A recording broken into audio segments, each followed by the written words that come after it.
founder of the Psychic Mediumship College, and I'm here with Chanel. Chanel is one of our teachers. Chanel specializes in teaching the beginners. So there's people who are first moving into their intuition, wanting to know who their spiritual team is, how that works, and all other kinds of awesome knowledge. Chanel, I'd love for you to just tell us a little bit about who you are. First of all, how long we've known each other. So what is it, 5, 6 years, something like that? It feels like a long time. Yeah, it's probably six years, I'd say. 6 years, 6 marvelous years that we have known each other. And as I said, you are one of our teachers, so you do the Intuition Amplified course. So you're there, but you're also my right hand whenever I am teaching anything. So you're always there with me. And you also support in the Conscious Collective, which is our membership where we get to explore all kinds of fabulous things. What do you want people to know about you? That I'm your personal stalker. Just kidding. Well, friendly, sometimes make bad jokes. Sorry in advance. And I've always been curious about spirituality, had a connection to the country and spirit for a long time from a young age, and that's it. What do you love about when you reflect on who you are compared to who you were? So what do you love about the changes that have occurred within you on your spiritual journey? What's something that's really like, I really love this part of it? Well, it's funny you mentioned that because I was thinking about it the other day. For me, I was reflecting on the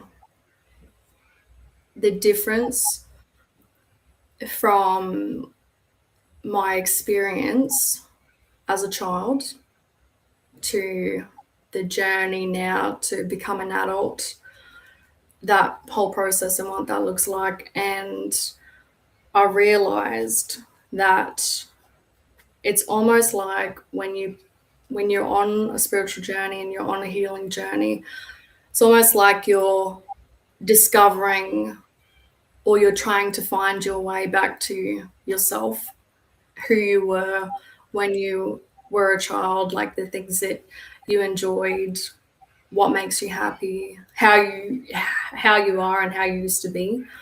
That's probably the most interesting awareness of my journey that I've had so far. Was I realized I was finding through this process, through this journey, I was trying to find my way back to myself. And it's been a big journey. So, yeah. I agree. So, hi, Alison. As you come in, and we know that you're here, just acknowledge, like say hi, so we can know that you're here. Because I can see that people are watching. I just don't know who it is. So, hi, Ali. I agree. When I think about my spiritual journey, and one, it's just allowed me to. I've changed so much as an individual, how I show up in life, the way I maneuver through challenges, the way I acknowledge blessings. It's changed me at the core. And that's why I am so passionate about not only teaching technical skills, but also that space of allowing people to really go back to who they are. And it's remembering. I used to phrase it as that, you're kind of finding the pieces that we're missing, but it's not so much that anymore. Hi, Lois. It's not that. It really is this remembering of who you are before life happened and before things changed. And so that reference of remembering as a child, the wonder that you had as a child, and the happiness and the joy and the peace, and things just didn't faze you as a child because you hadn't learnt that they had to phase you. And then life happened, and then we shift and change, and a spiritual journey allows you to go back to that space. which is really interesting. The reason why I invited you here to hang out with me was I want to explore, because when we're starting a spiritual journey, or we're not sure if we've got any kind of gifts showing up for us, any abilities showing up for us, and gifts is even a word that doesn't land with me, as well as just our innate abilities kind of being amplified. We don't know if something's happening for us or not. And I thought it'd be really nice to share with anyone that's watching or that watches this later.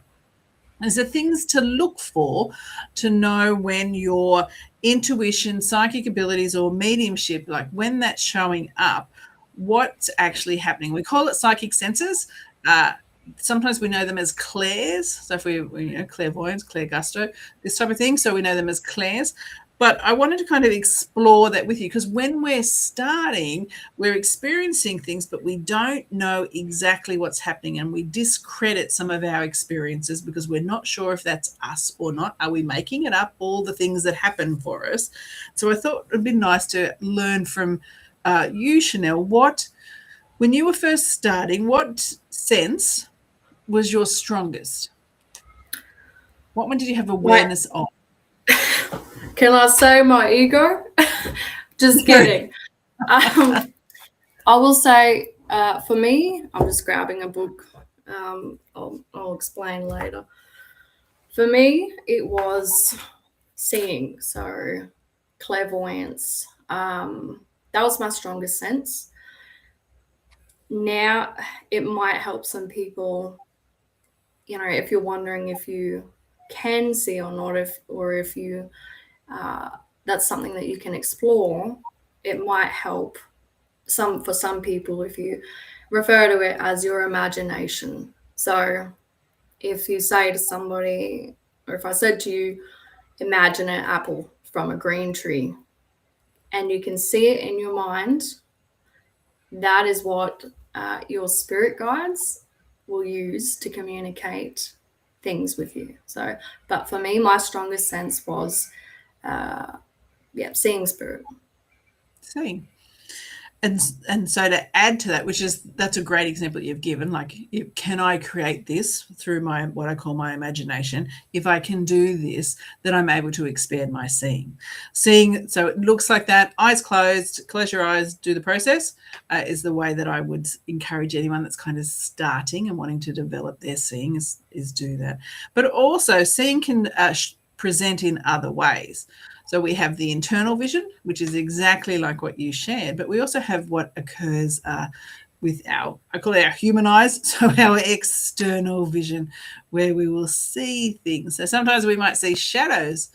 Sometimes we might see full apparitions. They might look like us. They might be translucent. They could be like a hologram. It could be what looks like steam or distortion of the atmosphere. So when we get that shimmering thing, like when you think of a hot road and what that looks like, it can be think of fairy lights, like so little sparkles that are like fairy lights there. What looks like clouds sometimes in this space, particularly when I've got my cameras on, we see little things floating around in here. So it looks like little clouds that kind of float by, or those orbs that we all know of. That I had one of those today when I was coaching someone. I went straight past the person, which was kind of cool. And we got it on the recording. So we have that. So when you reflect on seeing all the seeing experiences, what else comes up for you, Chanel? In terms of experiences I've had, or what it's like for me? Or things that you know that others have. Well, exactly what you said. It can, for me, it started more as internal, so I could see things quite well internally. And then as I started to develop it more, I began to see more external things. So exactly like you said, for me, it shows up as if it's a mirage, or when you've seen it, exactly like you said, when you see a hot road or heat that comes off a flame, it looks like vibration also, and it can also look like shadows, things out of the peripheral of your vision. It's not always necessarily bad if it's a darker color. Just as a FYI, that might just be how you're processing it, and it changes the more that you develop it. So the more that you practice, the more that you bring awareness to it, the more you will begin to see. And that's why I have this, which was actually, I began this journal prompted by one of your exercises in level 1 Intuition Amplified, right? And so I've, as you can see, I've used, don't want to open it up, but as you can see, it's pretty full. And one of the exercises you gave in that class was for people to help them overcome their self-doubt, right? You recommended that I write down every experience that I had, whether it was seeing, whether it was intuition, whether it was a gut feeling, all those sorts of experiences. And now, all years later, I've filled it up entirely with experiences, and I've had to, begin a new journal. So yeah, that's in terms of helping somebody to trust what they're experiencing and seeing, number one tip there. Great. I just want to acknowledge the people that are saying hello. So if you are here watching, let us know. And also type in, as we're talking about, what seeing shows up for us. If you've got something different that you've experienced, definitely put it in the chat. If you need clarity or you just want to share, do either. Hi, Kate. Hi, Aura. Velma. Glad that you guys are here. So mine is hearing. So that was the one that came in for me first. I didn't realize what it was. I always had it. It's like, I've got a crazy voice in my head and I don't need to take a special tablet. Because sometimes we wonder, right? And because it did sound very familiar to me. So when we're first hearing, once again, predominantly internal, hi Victoria, predominantly internal hearing, and it will sound often like us. And the reason why it sounds like us is because if it sounded like a different voice, and sometimes it does for people, that can be very startling and scary and create a block and shut people down.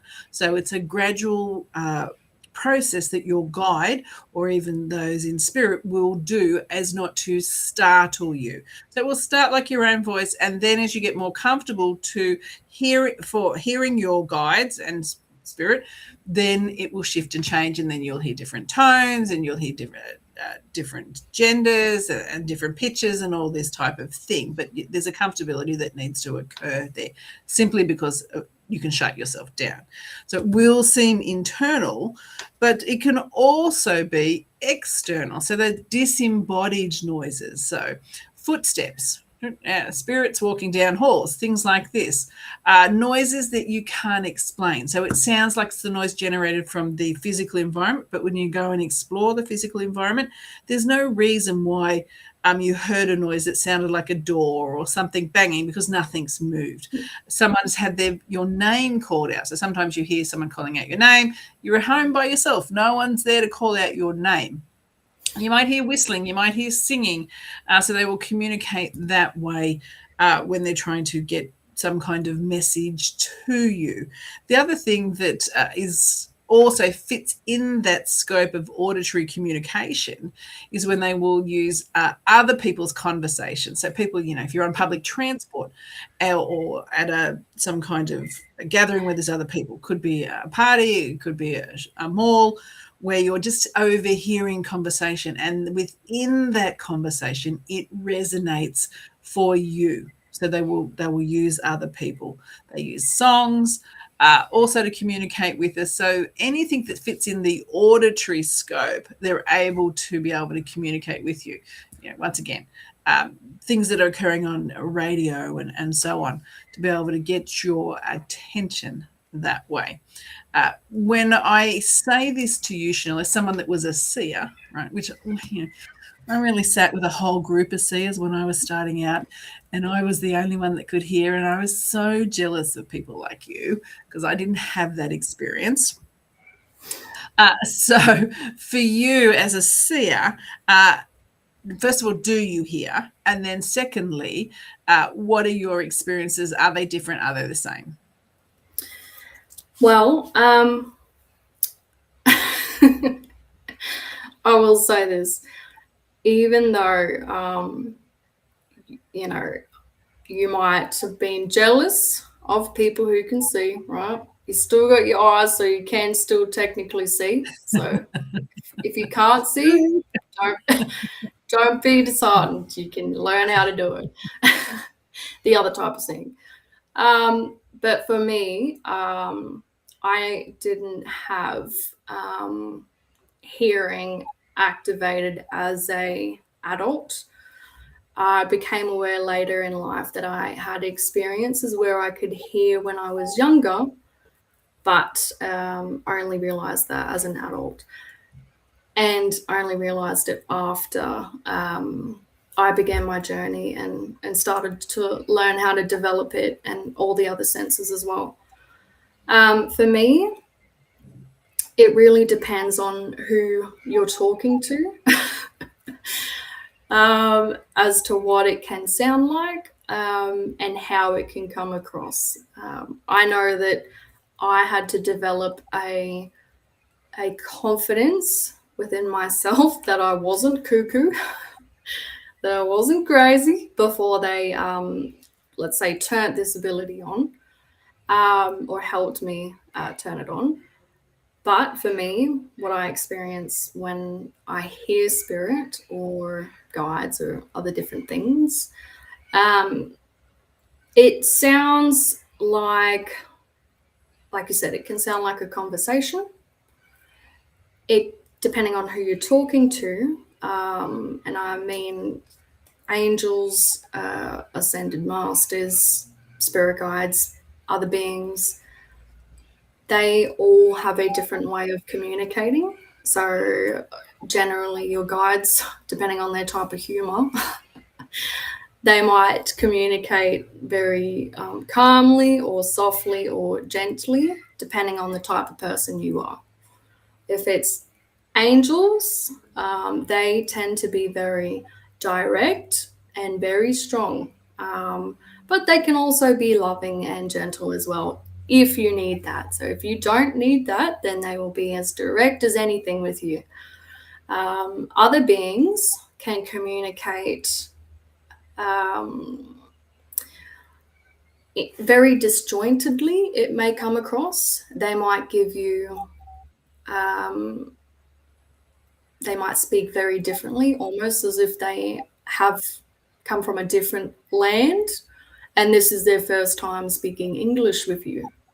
So it might sound, they might use the wrong words or words that you've never heard of before, and they might say it even out of sequence as well. So yeah, that's been my experience with hearing so far. Thanks for sharing. So I want to, hi Pauline. So in that, how do you see them? There's all kinds of ways to be able to enhance our seeing. But the main thing is that we stick with what, if we've got one that's working for us, really to hone that ability before moving on to other abilities. Because what the magic is with your spiritual team is they know exactly when the right time is to move you on to the next clair. Because this is their system. I wish there was something different, but this is their system. What they do is when you get one really optimized, they want you to focus on something else. So, for example, when I could hear but couldn't see, and I sat with all these seers, they got the hearing really optimized, then they would pull that back a little bit. So it made it a little bit harder for me to be able to use that because I was really just relying on it and not focusing on the others. Then that gave me the space to be able to then practice and do the exercises to hone the seeing. So it's sort of this ebbs and flows that we go through as we're developing our senses in this space. The other thing that's really interesting, if we are going to have hearing, if they're turning that on, you may notice your actual ears get sensations. Quite often it might be like a ringing, or you might feel like they're just kind of annoying, like you might want to rub them a bit, but there will be an indicator that they're working on shifting blocks for you. And so the ringing can be super annoying, because I know it's super annoying, and it never truly goes. It just gets turned down is what I've noticed, so you don't notice it as much. The other thing that people often ask is if it's like, and you referenced it in regards to other beings and communicating in a different way, and some do, they just kind of sound like sounds, a bit like when we hear a language that we don't understand and we're like, it just sounds like sounds. It's the same kind of thing with other beings, because we don't have a reference point for the translation, and so we can't process it in our normal way of hearing, and it's one of those ones where we kind of really have to feel the meaning rather than be able to translate it in a normal way. And it's the same with when we're communicating with spirits and they speak a different language to us. People often ask me, if you speak a different language, and I don't know that language, how can I understand? Because we're talking in vibration, right? That's they send it through as a vibration. They don't send it through in whatever other language it is or dialect it is. It comes through as a vibration, and then my body and my system process it in a way that I do the translation. It's like I'm the interpreter internally within me. So it's never a block in any way in the communication if it's from a different language structure than what the reader knows, which I think people get a little bit confused in that space. Yeah, so if once again, share even your own experiences in hearing, or if you needed clarity, I get this, is this hearing? Ask that so we can answer those questions for you while we're here, because that's our intention to do that. So we've got a few other senses and that we to unpack. So we also have the feeling sense. We have the smelling sense. We have the tasting sense, which every time I say that, I kind of want to laugh because it kind of seems unusual to me. It's just my weird sense of humor. And the knowing, particularly when I talk about spirit. It's like I'm tasting spirit. Not fun. So you're tasting dessert, though, yeah. That's right. Yeah, I'm pro tasting dessert. Right, I really am. So quickly, because I don't want to take up everyone's time, but I know you guys, if you're interested and we want us to explore a bit longer, we will. But in the so the knowing. So first of all, do you have that activated? And if so, right, what does that show up like for you? Yes, so for me, it's always shown up as like what we traditionally think of as, well, intuition. So the gut feeling, that gut sense, the feeling of whether or not you should go or shouldn't go down a certain path, or just if you meet someone and you don't quite gel, these sorts of experiences. Yeah, so they've been my experiences so far.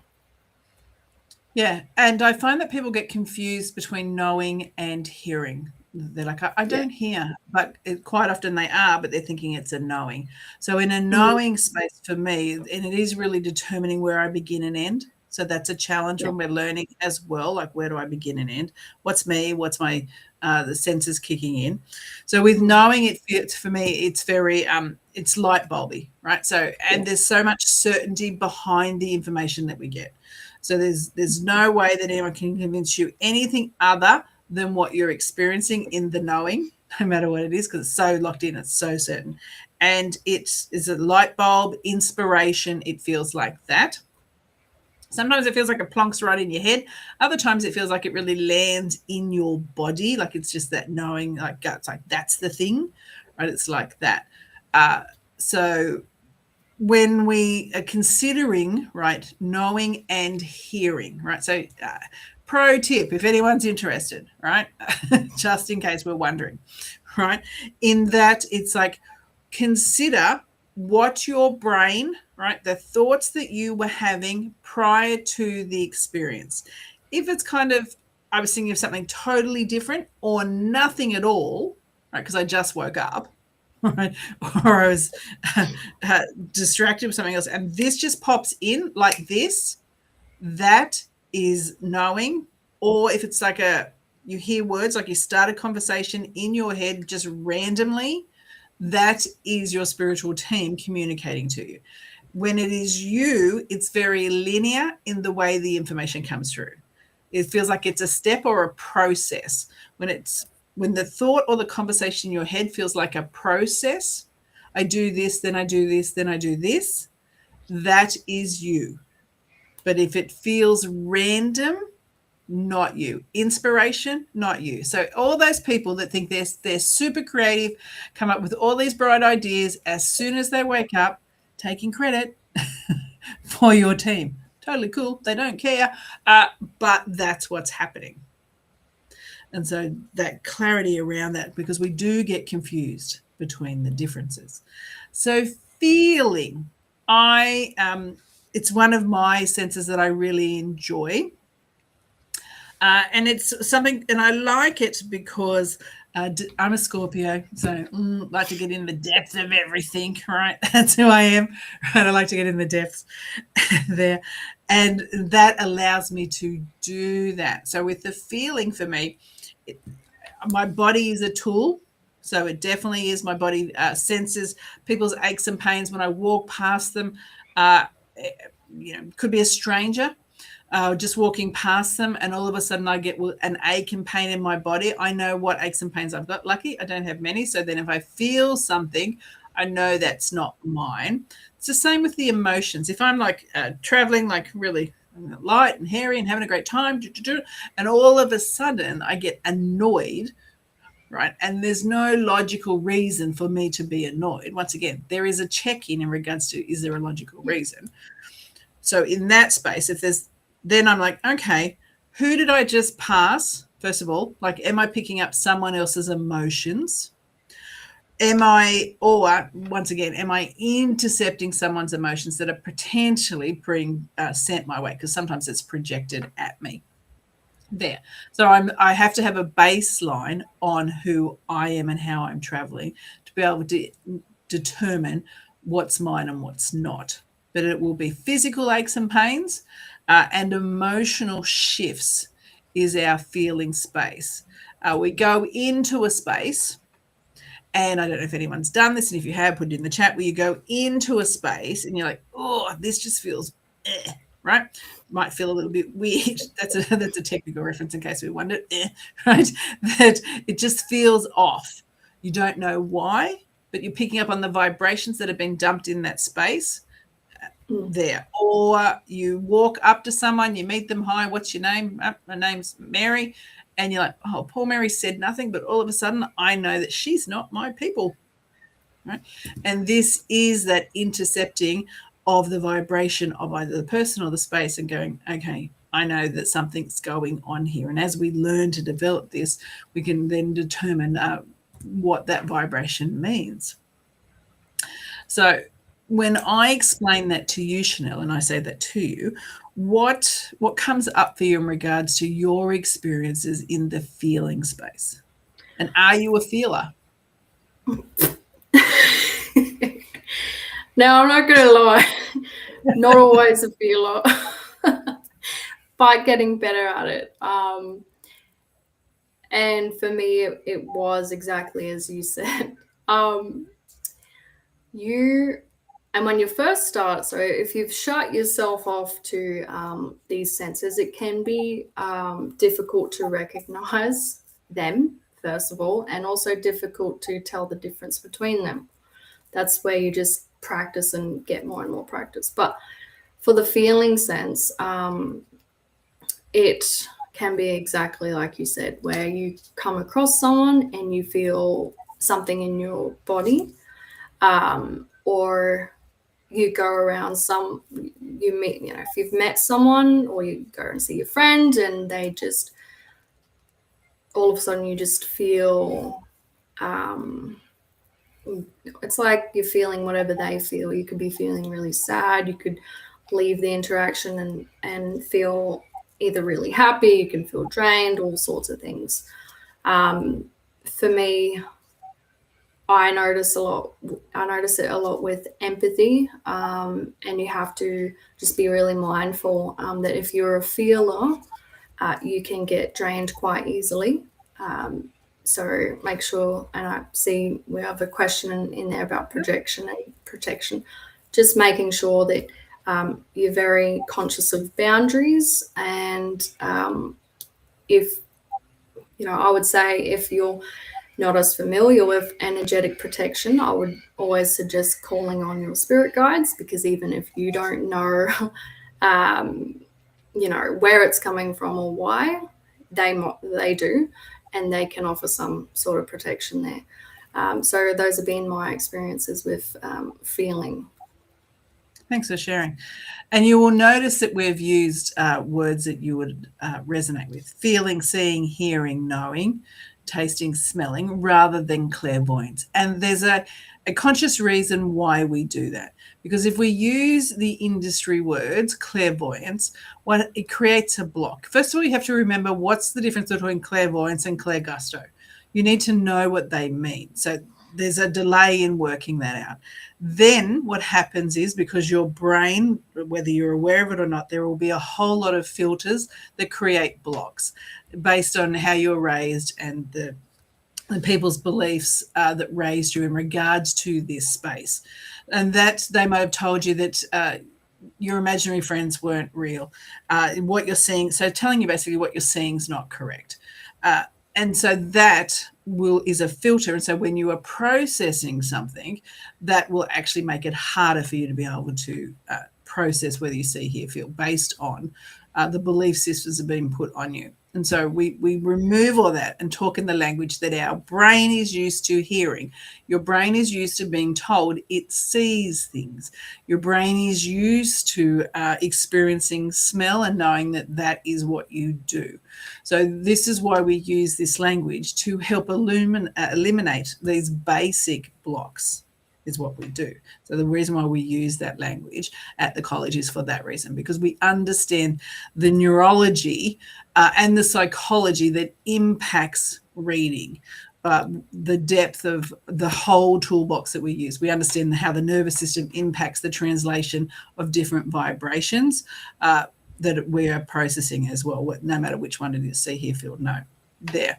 As Chanel said, this protection will help with when someone is really projecting energy at you. So it's really maintaining protection around your aura, calling in your team, letting them delegate to them. They know what to do. Like, so if you don't know, and when I was first starting, I had no idea, right? So I would delegate everything. And frankly, sometimes I still delegate. It's just easier. So, and while you're learning or as you're developing, invite your guide in to support you. They will do that. That's their job in that space there. As far as being deemed crazy, who's the crazy ones? Frankly, those that deny what they're sensing, their own intuition, and living in their head, or those that actually are really connected into themselves. I've spent a long time in this space, developing and working in this space. And the one thing that I have learned along the way is that people don't know as much as what they think they do. First of all, true, right? And they don't understand the industry. They don't understand the science of what we are experiencing. They don't understand the biology, the neurology, and the quantum science of what this is, right? And so therefore, they are making judgments based on not enough knowledge, right? So that's the first thing. The other thing too is that most people will use intuition and they may not even label it. They'll call it a whole lot of other things, right there.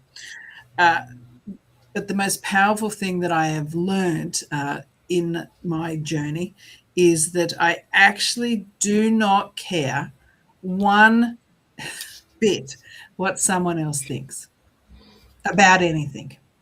I listen to it, but I am actually not going to allow it to impact me, take me off my path, impact my happiness or any of the other, right? Because society is set up to allow that to occur. We become we're detached from ourself. It's part of what society looks like. And so I'm all about staying connected to me to help me make my decisions that are right for me, and not let external forces that really don't know what's best for me to come in and influence me. So if you could take nothing else from this conversation, take that. Something's touching my face. Spirit's touching my face. I was like, get off. There. Closing out, Chanel. So what would you like to share as one, you've given one tip in regards to your journal. If you could share one gold nugget with someone that was potentially starting their journey, wanting to understand their psychic senses, not sure what's going on for them, other than the one that you already shared, what would it be? My tip would probably be, and I'm not the best meditator, okay? Never, meditation's not really my thing, but it became my thing when I treated it as something different. So when I realized the goal of some meditations is to quieten your mind and quieten your ego and just allow you to be in the moment with whatever you're doing. When you look at it like that, anything can be meditation. And for me, that was, I'll just bring out my art book. So for me, that was drawing, right? And through that, a lot of things came later, in terms of channeling and things like that. But that would be my tip, is try to find and practice something that helps get you outside of your head, and into your body and in the moment. And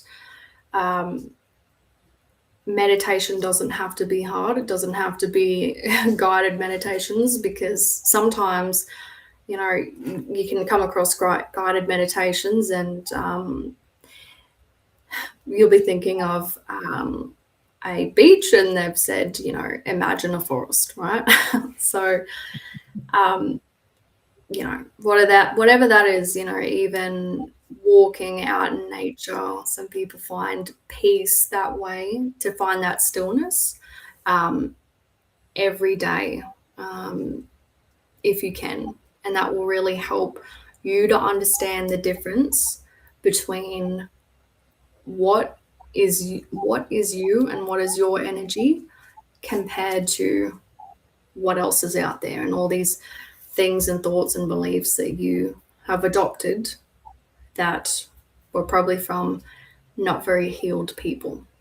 So, Thanks, and in turn, you get to understand and practice and learn the difference between energy. So, yeah, that's my number one tip. Thank you. Pauline, every name that you can consider, I've been called. So, and under all the different situations as well. So I feel you, I know what it's like. But what I also know in that space is that anything that is projected at me has nothing to do with me at all. Zero to do with me. And it has everything to do with the person that is projecting it. It's demonstrating their level of consciousness. It's demonstrating their fears, their pains, their trauma. That's what they're showing me in every encounter I have with someone, whether that be something positive or less than positive.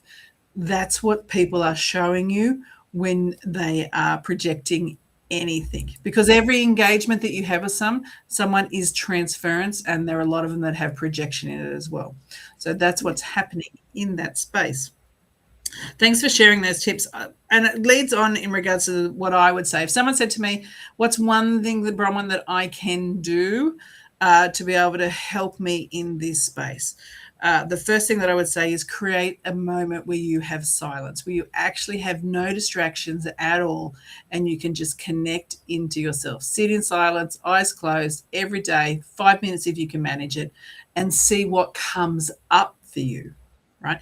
If your brain wanders, no problem with that. Just bring it back and focus on your breath and just sit in silence. Because when we sit in silence, that's when our wisdom is the loudest. But we don't notice because we're too busy. And we don't have space for spirit. So it's about making space for your spiritual team to show up, to be here for you so you can notice. If you are distracted with external things, phones, people, busy doing, then you won't notice the subtle energy that is your spiritual team. And so sitting in silence for, and it's harder than it sounds, right? Sitting in silence with no distractions, with your eyes closed, will allow them to come and demonstrate. And once you get great at that, then you can invite them to do different things. So you can have different encounters. That's the beginning space to start. And then there are so many exercises and practices to have to enhance particular psychic senses there.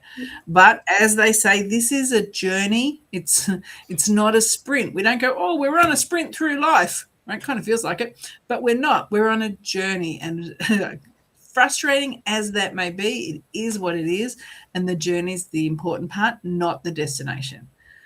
And on that, I want to thank everyone that has been here. Hi, Wendy. Hi, Selena. Joining us. If you're watching it on replay, let us know that you've watched it on replay, because we really like to know if this is beneficial, that we're coming on and we're sharing and we're teaching. Because if you like this, we will continue to do it, because we love teaching. And so we want to share this with you. If you've got any questions, put them in the chat and we can answer them later for you. Chanel, what do you like to close off with? Have a great night and thanks for watching. Awesome, Chanel. Thank you. Thanks for sharing this space with me and sharing your knowledge. I appreciate you and what you do. Thank you, everyone. As Chanel said, thanks for being here and have an awesome night. Bye. Bye.